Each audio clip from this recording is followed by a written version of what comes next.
자, 여러분 명절 잘 보내셨나요? 네, 저도요, 이번 명절에 부모님 댁에 좀 이렇게 다녀왔습니다. 오랜만에 부모님 뵈니까 너무 참 좋더라고요. 함께 식사도 하고요, 또 두런두런 같이 이야기도 나눴습니다. 또 오랜만에 가족이 모여서 함께 좀 오랜만에 좀 TV도 봤어요. 제가 지금 보았던 TV 프로그램 이야기를 좀 하려고 이렇게 오늘 띄웠는데요. 어머니와 제가 이렇게 앉아가지고 TV 채널을 좀 이렇게 돌리다가 우연히 보게 된 프로그램이 있었습니다. 내용은 다음과 같은데요.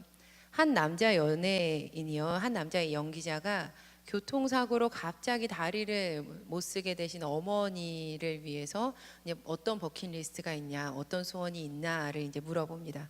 그러니까 여쭈어보고 그 소원을 들어드리는 내용이에요. 인터뷰에서 아들은요, 이 어머니가 나의 소원은 일어나서 걷는 것입니다 라고 이렇게 쓸 줄 알았던 거예요. 그런데 어머니의 소원은 의외로 굉장히 좀 소박하고 소소한 것이었습니다. 어머니의 소원 중 하나는요, 예쁜 옷을 입고 예쁘게 화장을 하고 외출을 하는 것이었어요. 그래서 아들이 그 많은 소원 중에 그 소원을 먼저 가장 들어드리거든요. 그러니까 즉시 아들이 이 어머니의 소원을 들어드리는 거예요. 어머니를 모시고 자신이 항상 출근하기 전에 이렇게 화장을 받는 숍으로 갑니다. 어머니는요, 곱게 화장을 하시고요, 또 이 풍성한 머리 부분 가발을 붙이시고, 또 며느리가 선물해준 이 빨간색 원피스를 이렇게 입습니다. 그 시간 동안 아들은 자녀들과 함께 비록 신고 걸으실 수는 없지만 어머니께 신겨드릴 노란색 이 뾰족 구두를 사요. 어머니가 이제 이 모든 것을 선물을 받고요, 막 꺼이꺼이 울면서 나 너무 행복해라고 이렇게 말씀하시는 거예요. 그러니까 그 모습을 본 손주 손녀도 옆에서 같이 이렇게 눈물을 막 훔치는 이런 장면이었습니다. 그런데요, 이 TV 프로그램을 보다가 아마도 저희 어머니께서 좀 외할머니가 생각이 나셨던 모양이에요. 사실 저희 외할머니께서는 몸이 편찮으셔서 침대 생활을 하고 계시거든요. 그러니까 몸이 편찮아지신 지 거의 한 25년 정도 이렇게 된 것 같아요. 그리고 다음 날 우리가 외가댁을 방문을 했습니다. 네, 이렇게 외가댁에 방문해서 할머니에게 어머니가 이렇게 여쭈어보시는 거예요. 엄마는 하고 싶은 거 있으세요? 엄마 뭐가 가장 하고 싶어요? 엄마 소원 있어요? 이렇게 여쭤보시는 거예요. 저도 그렇고 뭐 우리 가족들도 다 외할머니가 나 자리 털고 일어나는 거 이렇게 대답할 줄 알았어요. 외출하는 거 이렇게 말씀하실 줄 알았어요. 근데 갑자기 우리 외할머니께서 이렇게 손가락으로 양쪽 눈썹을 이렇게 쓱 문지르시는 거예요. 그러시면서 눈썹 문신 이렇게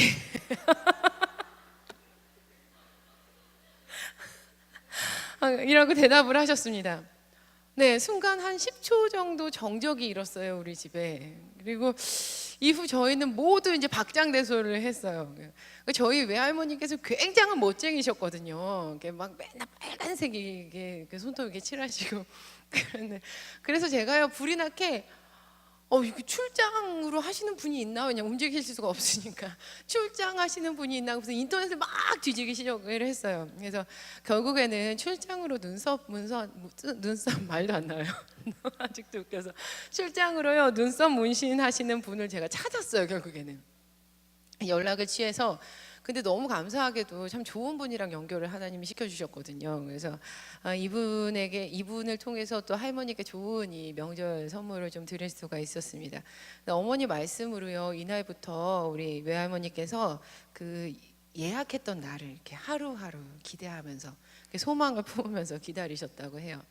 근데 저에게 이런 마음이 들더라고요. 할머니께서 기대하면서까지 하고 싶은 일이 있으시다는 게 정말 감사하다.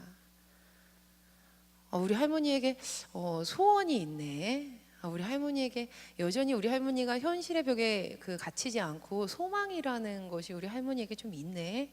하고 싶은 게 있으시네 라는 생각에 참 기뻤습니다. 여러분, 구약 속에 갈렙이라는 인물이 있어요. 근데 이 구약 속 인물 갈렙은요, 나이 40살에 모세에 의해서 가데스 바네아에서 가나안 땅으로 정탐꾼으로 이렇게 보내집니다. 그러니까 40일 후에 그는 여호수아와 함께 하나님의 일하심에 대한 강력한 확신을 가지고 굉장히 긍정적인 보고를 이렇게 합니다. 비록 다른 10명의 보고자들은 온 백성을 낙심시켰지만 말이에요. 이에 모세가 이들에게 맹세하면서 이렇게 이야기를 했어요. 내가 주 너의 하나님께 충성했기 때문에 너의 발로 밟는 모든 땅을 영원히 내 자손과 너의 유산이 될 것이다, 이렇게 약속을 합니다. 이후에 하나님께서는 불순종했던 이 이스라엘 민족을 모두 40년 동안 긴 광야 생활에 들어가게 만드셨는데, 그리고 시간이 흘러서 이 40년이라는 시간이 흘렀기 때문이 아니에요. 성경을 보면 이들이 그들의 마음에서 애굽이 사라졌을 때, 그리고 그들이 하나님의 백성으로 살 수 있는 사람으로 변했을 때, 그 40년의 시간이 흘렀을 때 그들은 다시 약속의 땅 가나안으로 하나님께서 들여보내십니다. 그리고 그 가나안 땅을 분배하게 되는 거죠. 그리고 여호수아 14장에 이르러서 보게 되면 갈렙이 모세의 뒤를 이어서 민족의 지도자가 되었던 이 여호수아에게 이렇게 요청하는 장면이 나옵니다. 여호수아 14장 10절부터 12절 말씀입니다. 함께 같이 읽어보시겠습니다. 시작. 이제 보십시오. 주님께서 모세에게 이 일을 말씀하신 때로부터 이스라엘 백성이 광야에서 생활하며 45해를 지내는 동안 주님께서는 약속하신 대로 나를 살아남게 하셨습니다. 보십시오. 이제 나는 85살이 되었습니다. 모세가 나를 정탐꾼으로 보낼 때와 같이 나는 오늘도 여전히 건강하며 그때와 마찬가지로 지금도 힘이 넘쳐서 전쟁하러 나가는 데나 출입하는 데에 아무런 불편이 없습니다. 이제 주님께서 그날 약속하신 이 산간 지방을 나에게 주십시오. 그때에 당신이 들은 대로 과연 거기에는 아낙 사람이 있고 그 성읍은 크고 견고합니다. 그러나 주님께서 나와 함께 하시기만 한다면 주님께서 말씀하신 대로 나는 그들을 쫓아낼 수 있습니다. 갈렙이 품었던 이 소망의 요청대로 여호수아는 갈렙을 축복하고 헤브론 땅을 그에게 줍니다. 갈렙은요, 그의 나이 85세에 이러한 일을 맞이했습니다. 비록 갈렙의 몸은 이전보다 노쇠하였지만 여전히 그에게 있어서는 소망이 있었습니다. 왜냐하면 성경 말씀을 우리가 이미 읽어서 알겠듯이 그에게는 하나님께서 말씀하셨다라는 근거가 있었기 때문이었습니다. 하나님의 말씀에 근거했기 때문에 그에게 있어서 소망이 잃어버리지 않았다는 것이죠. 여러분, 소망이란 가장 좋은 일에 대한 기대를 말합니다. 그냥 그저 그런 것이 아니고요, 가장 좋은 일에 대한 기대를 말하는 것이 소망이에요. 제가 처음에 좀 마음을 열어드리려고 저희 외할머니의 이야기를 드렸던 그 예화는요, 사실은 일상의 삶 속에서 일어날 수 있는 굉장히 소소한 일에 대한 소망입니다. 하지만 사실 성경에서 사용되는 소망이라는 이 단어는요, 단순하게 이 땅에서의 기대나 아니면 갈망 정도의 것이 아닙니다. 크리스천인 우리가 가져야 되는 소망은요, 믿음과 신뢰를 가지고 구원을 이루실 소망의 하나님을 의지하는 것입니다. 우리가 믿음과 신뢰를 가지고요, 구원을 이루실 소망의 하나님을 의지하는 것이 크리스천인 우리가 가져야 하는 소망이라는 것이죠. 성경에서 말하는 소망이 바로 이러한 것이라는 겁니다. 오늘 본문 로마서 15장 13절 말씀입니다. 소망의 하나님이 모든 기쁨과 평강을 믿음 안에서 너희에게 충만하게 하사 성령의 능력으로 소망이 넘치게 하시기를 원하노라. 말씀을 보면요, 하나님은요 소망의 하나님이세요. 그냥 하나님이 아닌 소망의 하나님이라고 이렇게 바울이 이야기하고 있습니다. 여러분, 예레미야 29장 11절 말씀을 보면 하나님이 이런 분이시라고 소개가 되고 있습니다. 여호와의 말씀이니라 너희를 향한 나의 생각을 내가 아나니 평안이요 재앙이 아니니라 너희에게 미래와 희망을 주는 것이니라. 하나님께서 계획하시는 생각과 하나님께서 만드시는 이 미래는요, 늘 희망과 소망 가운데 있습니다. 그러니까 우리는 하나님을 소망의 하나님이라고 부를 수가 있다라는 것입니다. 로마서 15장 13절에서 사용됐던 이 소망이란 단어는요, 헬라어 명사 엘피스입니다. 엘피스라고 해요. 근데 이 엘피스는요, 기대, 소망이라는 뜻을 가지고 있지만 그냥 막연한 기대, 그냥 막연한 소망 정도의 그 단어가 아닙니다. 이 엘피스는 또 다른 뜻을 가지고 있는데 확신이라는 뜻을 가지고 있어요. 확신. 그러니까 확실한 소망, 확신할 수 있는 그 소망, 이것이 바로 엘피스라는 것이죠. 로마서 15장 13절에서요. 소망의 하나님이에서도 엘피스가 사용되고요. 소망이 넘치게 하시기를 원하노라에서도 엘피스가 사용이 됩니다. 사랑하는 여러분, 하나님께서는요. 우리가 확신을 가지고 소망하며 확실하게 기대할 수 있는 유일한 분이십니다. 할렐루야. 네, 아멘. 그러므로 그 하나님에게서 시작되어서 우리에게 허락된 소망 또한요. 확신을 가지고 기대할 수 있는 것이 된다는 말씀입니다. 이처럼 소망은요. 확신, 즉 믿음과 뗄래야 뗄 수가 없는 관계 가운데 있습니다. 그리고 우리가 지난 두 번의 로마서 강해에서 살펴보았듯이 소망과 떨어뜨릴 수 없다라고 말씀드리는 이 믿음은요. 우리를 사랑하시기 때문에 구원을 이루실 그 하나님, 그 하나님을 믿는 믿음이 진짜 믿음인 것입니다. 골로새서 1장 5절 말씀인데요. 함께 읽어보시도록 하겠습니다. 시작. 이 믿음과 사랑은 여러분을 위하여 하늘에 쌓아두신 소망에 근거합니다. 이 소망은 여러분이 진리의 말씀, 곧 복음을 받아들일 때에 이미 들은 것입니다. 이제 결론이 도출이 되는데요. 우리가 가져야 하는 이 소망은요. 하나님께서 구원을 이루실 것에 대한 소망이어야 됩니다. 소망은요. 구원이 이루어질 것에 대한 소망이어야 한다라는 말씀이죠. 다시 한번 설명드리자면 우리가 품어야 되는 이 소망은요. 단순히 이 일이 잘 될 거야. 이 관계가 잘 될 거야. 내 삶이 잘 될 거야 정도의 것이 아니라는 거예요. 이것은요. 그리스도인들이 품어야 되는 소망이라는 것은 굉장히 만약에 이렇게 소망에 대해서 생각을 한다면요. 이것은 그리스도인들에게 있어서 소망을 굉장히 좁게 보게 되는 겁니다. 이 정도 나에게 잘 될 거야. 내 인생 잘 될 거야. 이거는 굉장히 좁은 소망이라는 것이죠. 우리가 바라고 믿어야 되는 그 소망은요. 훨씬 더 큰 것입니다. 하나님께서 우리를 사랑하시기 때문에 최후의 의의 승리를 우리에게 허락하시는 것. 우리가 믿음과 신뢰로 소망의 하나님을 의지하는 그 궁극적인 꼬린점은요. 하나님의 구원의 완성입니다. 구원은요. 온전히 이루어집니다. 결국은요. 하나님의 말씀대로 모든 것이 다 이루어질 거예요. 반면에 세상을 의지하는 그 소망은요. 결국엔 이루어지지 않아 우리를 부끄럽게 만들 수도 있습니다. 이번 사업에서는 내가 돈을 많이 벌 수 있을 거야. 내가 올해에는 꼭 이 학위를 딸 거야. 나는 무병장수할 거야. 물론 이와 같은 일들이 나쁜 일은 아니죠. 저는요. 우리 사랑하는 성도님들의 삶에 이러한 은혜의 축복이 있기를 간절히 축원합니다. 그리고 기도하고 있어요. 그런데 제가 말씀드리고자 하는 요점은요. 세상살이에서 생기는 소망들은 이루어지지 않아서 우리를 부끄럽게 할 때도 있다라는 말씀입니다.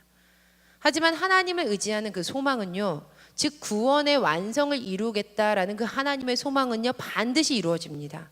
결국엔 하나님의 말씀대로 이루어집니다. 왜냐하면 예수 그리스도께서 우리의 죄를 사해 주셨기 때문입니다. 할렐루야. 로마서 5장 3절에서 6절 말씀입니다. 함께 읽어보시겠습니다. 시작. 다만 이뿐 아니라 우리가 환난 중에도 즐거워하나니 이는 환난은 인내를, 인내는 연단을, 연단은 소망을 이루는 줄 알미로다. 소망이 우리를 부끄럽게 하지 아니함은 우리에게 주신 성령으로 말미암아 하나님의 사랑이 우리 마음에 부음받음이니 우리가 아직 연약할 때에 기약대로 그리스도께서 경건하지 않은 자를 위하여 죽으셨도다. 아멘. 우리가 소망의 하나님을 의지할 때 하나님께서는요 우리를 부끄럽게 만들지 않으십니다. 왜냐하면 이 소망은 성령님의 일하심으로 우리의 마음 가운데 부어진 것이기 때문이에요. 그 우리 마음 가운데 품게 된 구원을 향한 소망이기 때문이라는 거죠. 또 우리가 아직 연약할 때에 우리가 그 소망을 품을 수 없는 존재였을 때에 그리스도께서 기약하신 대로 죽으시고 부활하셨기 때문입니다. 바울은요 로마 교인들에게 이 하나님의 구원에 대한 은혜 이것을 선언하기를 간절히 바라고 있었던 사람이었습니다. 예수 그리스도를 통해서 드러난 그 하나님의 의가, 그 복음이 그것을 믿는 모든 사람들에게 하나님의 의로 나타나고 하나님의 소망으로 나타납니다. 이것을 너무 전하고 싶었던 거예요. 때문에 이 바울은요, 필연적으로 로마서 1장을 시작하면서 계속해서 죄의 삭스에 대해서 논지를 계속 펼칩니다. 바울이 꾸준히 주장하는 바가 있는데요, 해 아래 의인은 단 한 사람도 없다라는 거예요. 이 말인즉슨 유대인도 죄인이고요, 이방인들도 죄인이라는 것이었습니다. 모두가 다 똑같이 하나님을 등지고 있는 거예요. 그런데 여기서 문제가 발생하게 되는데, 문제는 어떻게 우리는 하나님께 선택된 민족입니다 라는 생각을 가지고 있는 유대인들에게 아닙니다, 당신들 죄인들입니다 라고 이해시키느냐 하는 것이었습니다. 또 반대로 죄의 삭스를 해결하신 예수 그리스도를 믿기만 하면 이방인이어도 이 믿음으로 말미암아 하나님의 자녀로 부르심을 받습니다라는 것을 어떻게 그들에게 또 이해시키느냐는 것이었습니다. 이 질문에 대해서 바울이 대답해야 되는 것은 굉장히 중요한 일이었습니다. 왜냐하면 이 질문은 하나님의 신실성에 대해서까지 물음을 이르게 만들기 때문이었어요. 신실은요, 영어로 faith예요. faith. 네, 믿음이라는 뜻이죠. 그런데 특별히 신실이라는 이 단어가 하나님께 사용이 되면요, 이 단어가 가지는 뜻이 좀 바뀝니다. 하나님의 구원 사역이 변하지 않는다, 불변한다라는 의미를 가지게 되는 거죠. 그러니까 신실하신 하나님이라는 것은 하나님은 변치 않으시고 구원을 이루신다는 말씀이에요. 그런데 만약에 바울이 모두가 죄인입니다라고 이야기한다면, 또 이방인들이 구원을 받았습니다, 이방인들이 믿음으로 구원을 받았습니다 라고 주장을 하면, 이는 유대인들에게 하나님께서 스스로 약속하셨던 그 약속이 파기되는 일이기 때문에 바울에게 있어서 이 대답은 굉장히 중요했습니다. 그들에게 이러한 질문이 생기게 되는 거죠. 하나님이 그러면 정말 신실한 분이실까? 우리가 믿을 만한 분이신가? 사실 하나님께서 먼저 신실하게 약속하셨으면서, 그래서 한 민족을 선택하셨으면서 스스로 불신실하게 그 약속을 파기시키고 없이 하시는 것이 아닌가? 라는 질문이 사람들에게 생기기 때문이었습니다. 만약 우리가 이러한 질문 때문에 하나님을 신뢰할 수 없게 되면요, 우리는 결단코 소망을 품을 수가 없습니다. 우리가 하나님을 불신하게 되면요, 미래 또한 소망보다는 두려움과 또 불안으로 점철될 것입니다. 마치 쌍방이 계약을 했는데요, 사실은 알고 보니까 그 상대방이 사기꾼이었다면 그 끝이 절망인 것처럼 말이죠. 그래서 바울은 이 질문에 대해서 굉장히 구체적으로 잘 대답을 합니다. 9장부터 11장까지, 로마서 9장부터 11장까지에 걸쳐서 세 단락으로 나눠서 성심성의껏 대답을 하는데요, 첫 번째 단락은요, 하나님의 주권적인 관점으로 이것을 대답을 하는 거예요. 하나님의 전능하신 하나님의 주권의 관점에서 9장 6절부터 29절까지 말씀이에요. 두 번째 대답하는 방법이 있는데, 믿음이 없었던 이스라엘을 조명하면서 대답을 하는 거예요. 믿음이 없었던 이스라엘이 있지 않냐 하면서 9장 30절에서 10장 21절까지 대답을 합니다. 그러니까 마지막 세 번째 단락은요, 이 첫 번째, 두 번째 대답을 다시 한 번 더 신학적으로 깊이 따지고 논하면서 찬양시로 맞춰지는 11장 전체 말씀입니다. 바울은요, 먼저 하나님의 주권적인 관점에서 이 질문에 대해서 대답을 합니다. 하나님께서는 온 세상의 창조주이시기 때문에 마치 토기장이가 그릇을 마음대로 제작하는 것처럼 온 세상을 하나님의 마음대로 운행하실 수 있다, 그렇게 전능하신 분이시다. 그리고 피조물인 우리는 그 전능하신 하나님의 계획을 다 알 수가 없다 라고 바울이 대답을 합니다.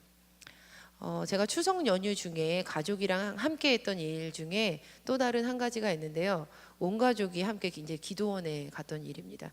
저희 명절에 이렇게 온 가족이 같이 이렇게 기도원을 가거든요. 근데 당시 말씀을 전하셨던 분이 안산 빛락교회 유재명 담임 목사님이셨어요. 그러니까 장로교 목사님이신데, 근데 이 목사님께서 말씀 중에 이 목사님의 부르했던 어린 시절에 대해서 좀 설명을 해주셨어요.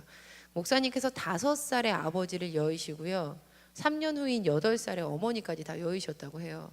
그러니까 어린 시절에 내내 고민했던 게 뭐냐면, 오늘 어디서 잠을 자지? 오늘 무엇을 먹을 수 있을까? 였다는 거죠. 근데 그 당시는 정말 죽음을 갈망하면서 사셨다고 해요.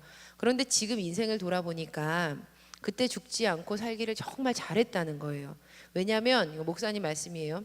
그때 어린 유재명 목사는 지금을 계획하고 계셨던 하나님의 그 전능하신 뜻을 전혀 몰랐기 때문이라는 겁니다.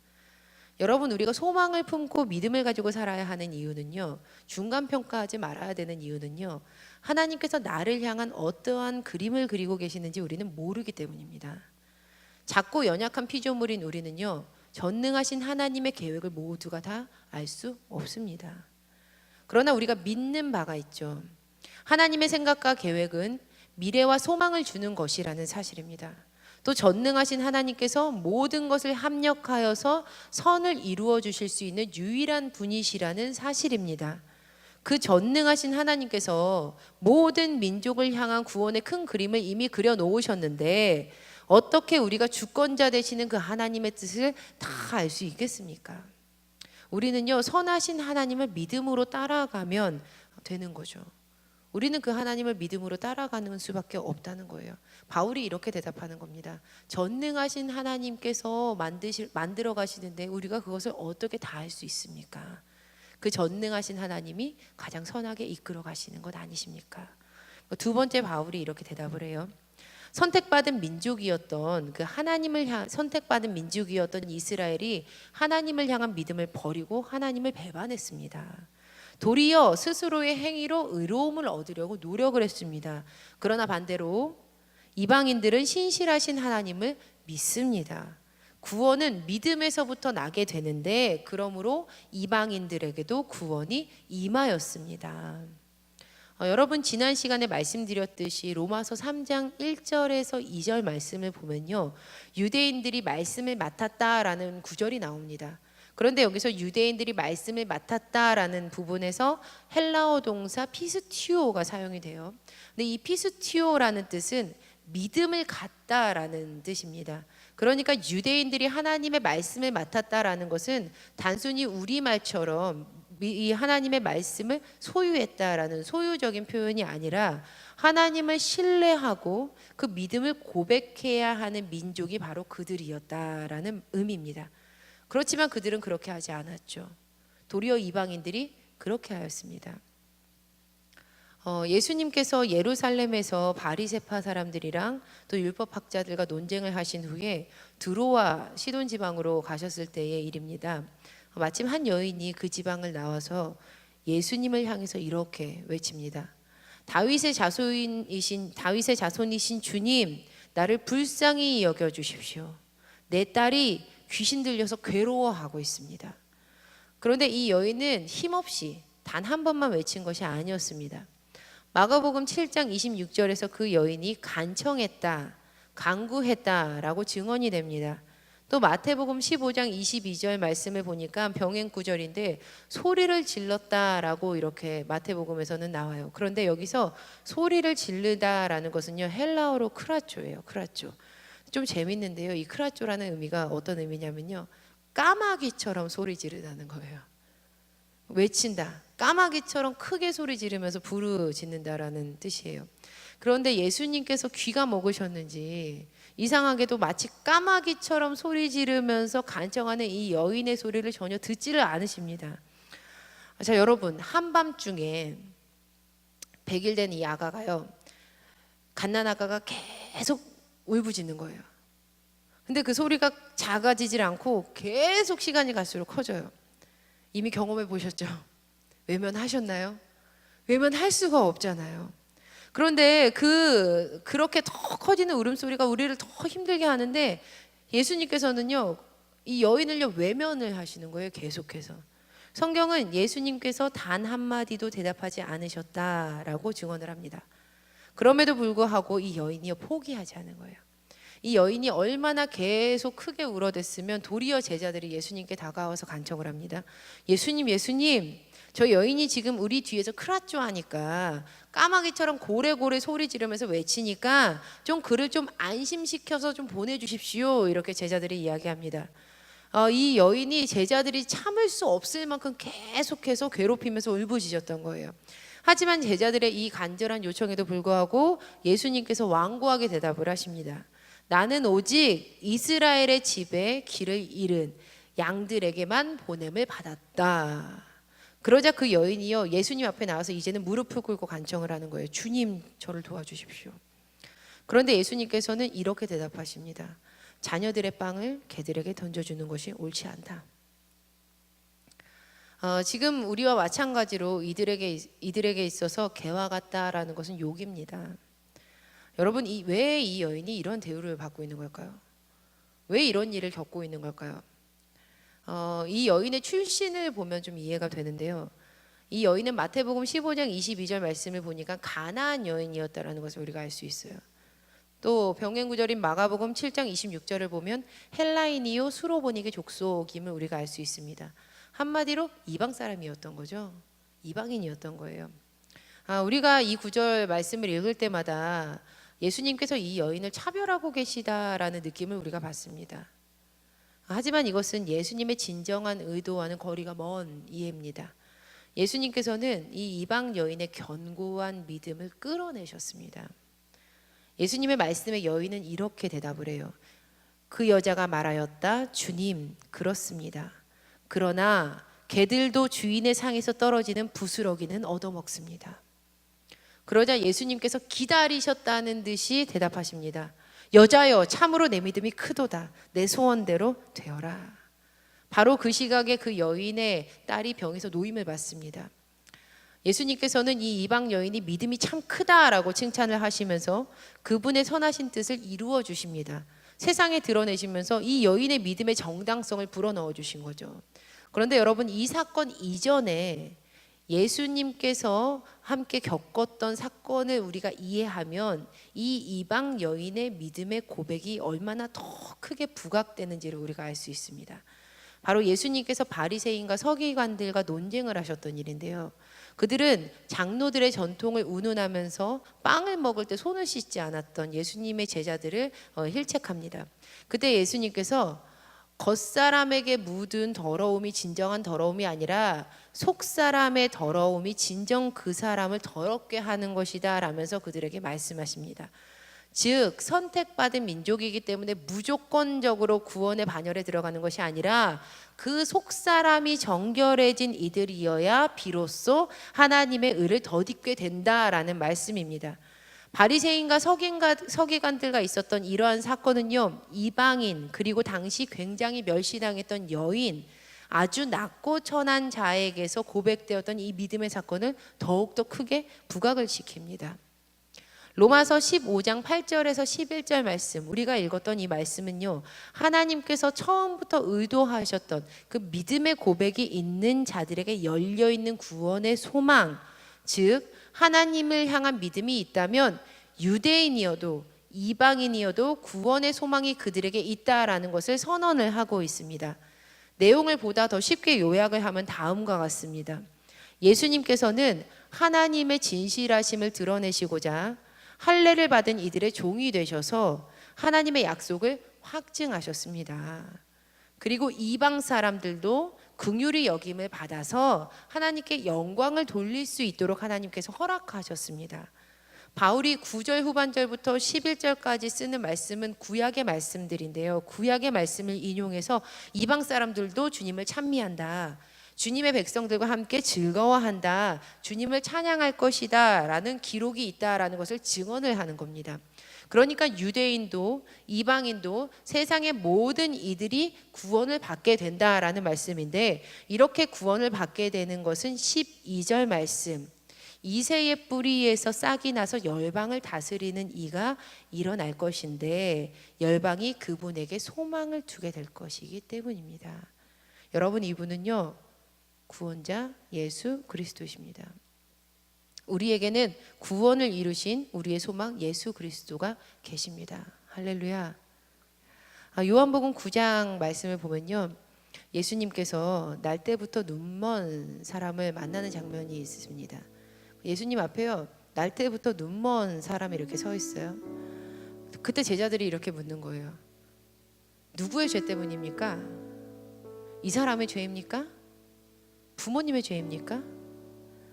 여러분, 우리는요 과거에서 답을 찾으려고 해요. 무언가 죄에서부터 지금의 답을 찾으려고 한다는 거죠. 하지만 예수님께서는 미래에서 답을 찾아주십니다. 예수님께서 이렇게 말씀하세요. 하나님께서 하시는 일들을 그에게 드러내시려는 것이다. 구원받은 이들에게는요 죄로 얽혀 있던, 죄로 얽매여 있었던 과거가 끝이 났습니다. 오늘 그러한 우리의 삶의 위치가요 내일의 소망을 키우는 원동력이 됩니다.